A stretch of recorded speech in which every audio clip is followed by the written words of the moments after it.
What is up, everybody? Welcome back to the Triple Play Fantasy YouTube channel. I am your host, as always, Kevin Coleman at DuBois_22 on Twitter is where you can find me.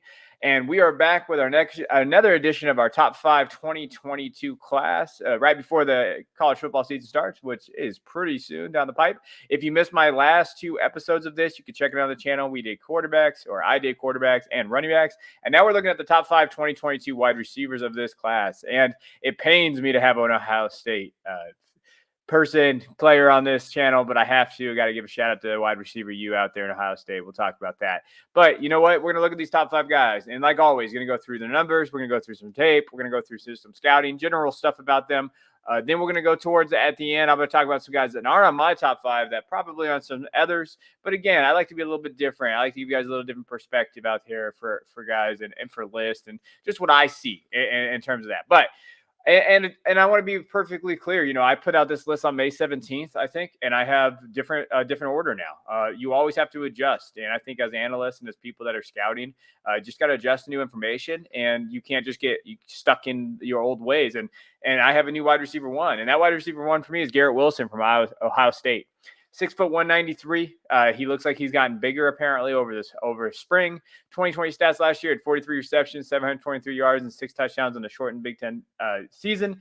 I really like Garrett Wilson. I think that he's going to step right in and be that guy for Ohio State this year if he wasn't already last year.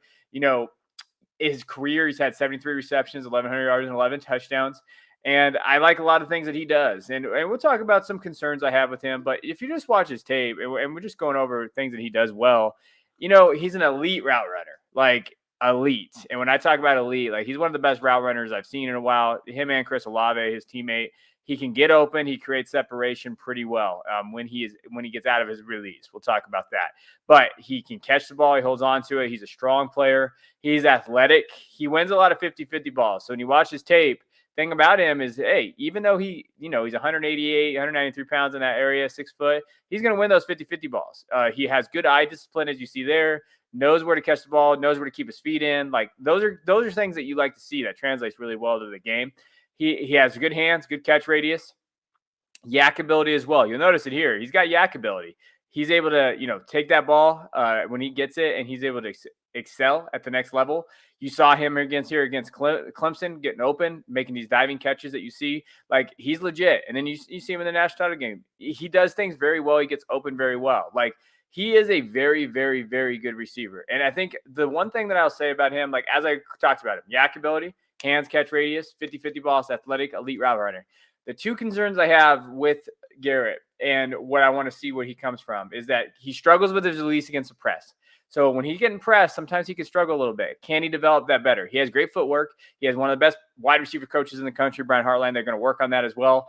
I think that he struggled a little bit last year with this. Now, they did a lot of blanket coverage. They backed off of him a little bit. I think teams will challenge him a little bit more. How does he react? Like always, we want to see these kids develop, but I think he will.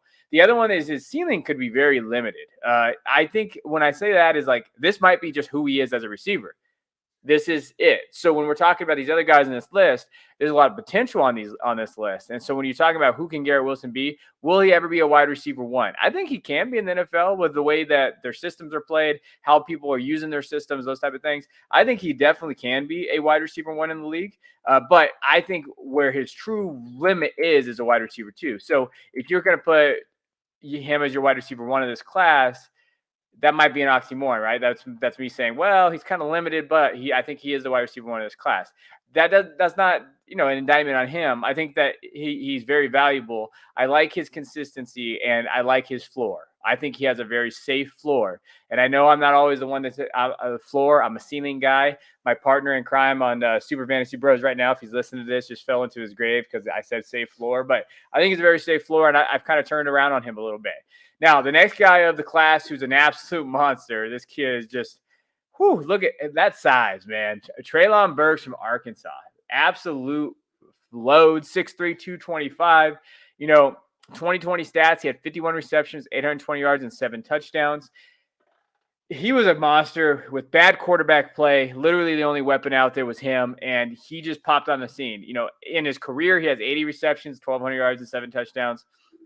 Treylon's a grown-ass man, and we're looking at wide receiver one. We're looking at wide receiver one. Now, he's going to get the DK Metcalf like comps, but it's just because his physical specimen and size. I mean, he also has his strength and release is legit. You'll see him here get off the line very quickly, catching it over the middle, breaking tackles. Like, this guy is just phenomenal. And then on top of that, he's a yak monster. This kid's just gonna he gets that ball and he's a threat to score every single time with his size.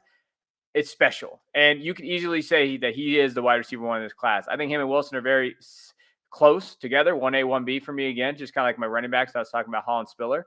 He has athleticism to catch in the corner of the end zone. You'll see it right there. He's got that ability to go up and get it. He's elusive in the open field, like we mentioned. He has top end speed as well. And you watch it here. Like, the kid has top end speed. He has the strength. He has the release. He's a yak monster. He's a vertical threat. And when he actually gets a real quarterback in the NFL, oh my God, this kid is going to be special. And so for me, it's 1A, 1B. They're two very different receivers. Garrett Wilson is more of a technician, going to be able to, route running, those type of things. And Burks is going to be your big strength release, yak monster, catch the ball and go. And DK is a very good comp for him. And I think that's kind of where he's at. Now, the things about Burks that you got to be careful with, limited route tree. He's not so much running, pristine routes that you see out there. He just doesn't have it. He doesn't have that ability, and not yet. It's more vertical across the middle. That's okay, but can he develop that? Now, that was always the question mark with DK, right? The cone drill, all that stupid shit. But I think it is warranted to see, okay, can he maybe develop a little bit more of a route tree? And he has some drops, and he had some concentration drops. And that's one thing that the scouts really talked about him as something that he needed to work on was his drops. And when you watch his tape, he did have some, and he had some concentration drops there. So keep an eye on that for his weaknesses. I don't want to say weaknesses, but weaknesses. Limited route tree drops, but everything else is there. And maybe another year, we'd be talking about him as being maybe the top SEC receiver. Oh my God! Then we're talking about him being, a first round draft capital. And I think that's possibility with him. Now, my third guy is who I actually had as my wide receiver one forever this class. But you know what? And this is how people can, change and adjust. I always think it's important to adjust your rankings based on new information. But George Pickens, 6'3", 200 kid from Georgia. He obviously tore his ACL. He's supposed to be back in November if he can come back for Georgia. If they're undefeated, I'm sure he will. 2020 stats is 49 receptions, 727 yards, and 6 touchdowns. I love George Pickens. There's no one out there that follows me that doesn't know that George Pickens is one of my favorite wide receivers in college football, and he has been. When he tore his ACL, I was probably the most sad as any devy person out there. But if we're talking about kind of who he is as a receiver, the thing is, like, he's athletic. He has a great release, and this kid catches everything. I don't care what anybody says. This kid can catch anything out there thrown his way. He's got great hands. He's got great eye discipline. He doesn't overextend himself too much. He can sit in and find the open spots. He's a very good yak ability. Like, when he catches it, he's gonna find that. He's dealt with some very poor quarterback play. Okay, Jake Fromm is trash. Last year, he was dealing with some other areas until JT Daniels came in there. Now JT Daniels was targeting him more. I was excited to see him have another year, but you'll see it here. His athleticism is on point. That's a legit catch right there. I think he's a high point catcher as well. He's someone's going to go up and get it. You'll notice. And again, you'll see these throws all underthrown. This is right here where he's going to make his money in the NFL. And I want to go back to that catch and throw. This is where he's going to make his money. Getting pressed, gets off the release quick, gets the outside edge, over the shoulder catch, eye discipline, touchdown. That's where he's going to make money there. Now, I do think that when I watch his route running, I said it was okay. I think I said elite back in May. Maybe not elite. When I went back and really looked at the tape, I think he can struggle. He struggles there at times. I think he has a great release, though. I think that's good there. He has strength and efforts there. Like, he's an alpha. Like, Pickens is an alpha. Now, the biggest question marks about him, obviously the ACL injury, but his maturity. He's dealt with maturity issues, getting suspended his freshman year. He got in trouble last year for squirting water at people on the sidelines, opposing people. He's had some run-ins with coaches. He's had some run-ins with teammates. I think he plays with a chip on his shoulder, but sometimes that chip can be too much, right? So we talk about having that chip, loving that chip. Hey, get that chip on your shoulder and go. But then it's a little too much. So, be careful with that. I think that's the biggest thing for me.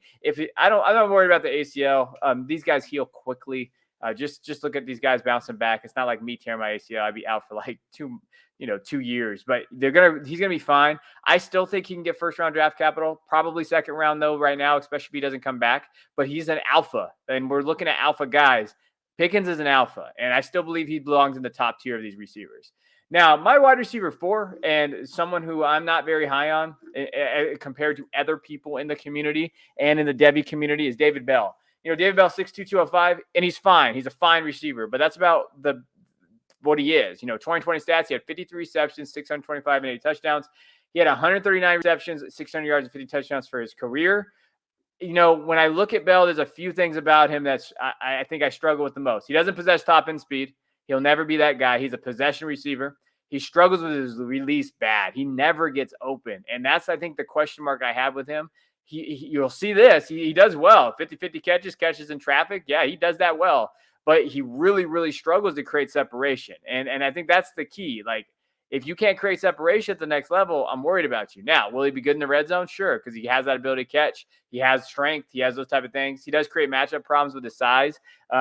In the red zone, I think that he does well there. And you'll see it here. This is where his strength is. He 50-50 balls, versatile receiver. And he has production. We've seen it 2 years. You cannot argue with his production over 600 yards receiving. You can't do it. But again, you'll notice about him is that he has some separation issues. He gets hit off the line very well, easily, and I think that he struggles with his release. Those are all things that worry me. Now, again, quarterback play wasn't great at Purdue, so let's go there. But he's really got to show some more. I really need to see more out of him in terms of, like, can he create that separation that's going to be needed at the next level against stronger, faster corners? That's my biggest question mark with him. But as a wide receiver, he's very fine. He's a fine receiver. I don't see him getting first round draft capital like some people say. I think he's going to be a very, very okay receiver. I would almost say he's like a mid-second round value to me, but he's getting drafted as a first round value, so I think you need to be careful there. That's where I am with Bell. He'll probably stay at 4 for me, or he maybe even move down to 5.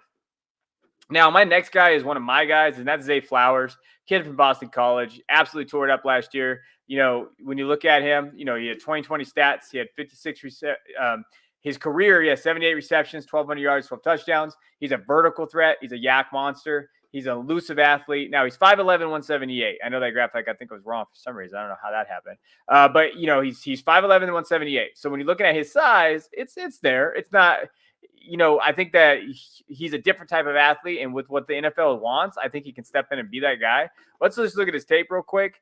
He had some big games last year against a lot of different opponents in the ACC, especially Virginia. He absolutely tore them up. I think he's a vertical threat all day, every day, and that's what the NFL wants. I mean, he fits what the NFL wants, his mold, what he tries to do. He's a yak monster. He's an elusive athlete. He's an athlete. And so when you watch him and what the NFL is prone to do, look what they're doing. I mean, if Kadarius Toney can get first round draft capital, shit, Zay Flowers should be able to do that. I do kind of comp him to Diami Brown a little bit from Washington. And obviously we've seen what he's done. He's done well in the preseason. I think he could have Diami Brown draft capital. And whether or not you think that's good enough for your 5th receiver in the class, that's up to you to determine. To me, it is. I think that Brown is going to be a steal. I was high on Brown last year before everybody else was drafting him. I think he creates separation very well. I think he has good hands. I think people question his hands. I think that's bullshit. I think he has great hands. He has great eye discipline. He's got potential. And I think that's the key for me. He's got excellent potential on that Boston College team, which I think can do a little bit of noise this year. I don't think they're going to be too bad. Phil Jerkovich is there. He's been talked up as being a QB1. Let's see it, Phil. Get him the ball. I think he needs to improve his strength a little bit, so Flowers definitely doesn't need to do that. Okay, like I said, 5'11", 178. Can he get off the line? Can he get off against press coverage? Sure. But he has that ability to be an elusive athlete and create separation and be a big play threat. So when you're looking at big playability, I think he's there. And I think he averaged just under 20 yards a catch last season. He has it. He has that big play threat that we like to see in college football. Now, as far as some guys I left off, I did leave off Chris Olave from Ohio State. I've never been an Olave guy. He didn't come out. I really wish he would have came out. I don't like the fact that he went back to Ohio State. Sure, everybody kind of comps, he could be the next Devonta Smith. I don't see it. I don't think it's there. I think he's a very, very skilled route runner, but what else does he bring to the table? I think he can be productive, but to me, he's not in my top 5. That's just my opinion. I know Jahan Dotson from Penn State has been getting noise. I'm not there yet with him either. John Mechie III, I'm not there with him yet either. Drake London, show separation, show more versatility for me before I can put him in this top 5. Joe Nagata is a guy from Clemson who I've always believed in, but again, he's hurt again. I think he had like a hamstring issue or something in camp. So again, I can't bank on him again. And then, Justin Ross is out there, but again, with that neck surgery that he had to have, the spinal surgery or whatever. And with all the question marks about that, I'm out on him until I see it play. And that's one of those things I'm just going to be cautious about. But other than that, guys that I think one guy that I think maybe we keep an eye on is Jalen Tolbert from South Alabama, 6'3", 195. He's a legit prospect. And then also Jaden Hasselwood from Oklahoma. And in that Oklahoma passing offense, I think he could do very well. And maybe he shoot up boards. So I appreciate you taking a look at my top 5 2022 wide receivers. Thanks for listening. As always, please hit that like, that subscribe button if you like what you hear. If not, let me know. Let me know how I can do better. If you want to find me on Twitter, it's @DuBois_22. Until next time, I'll see you all later.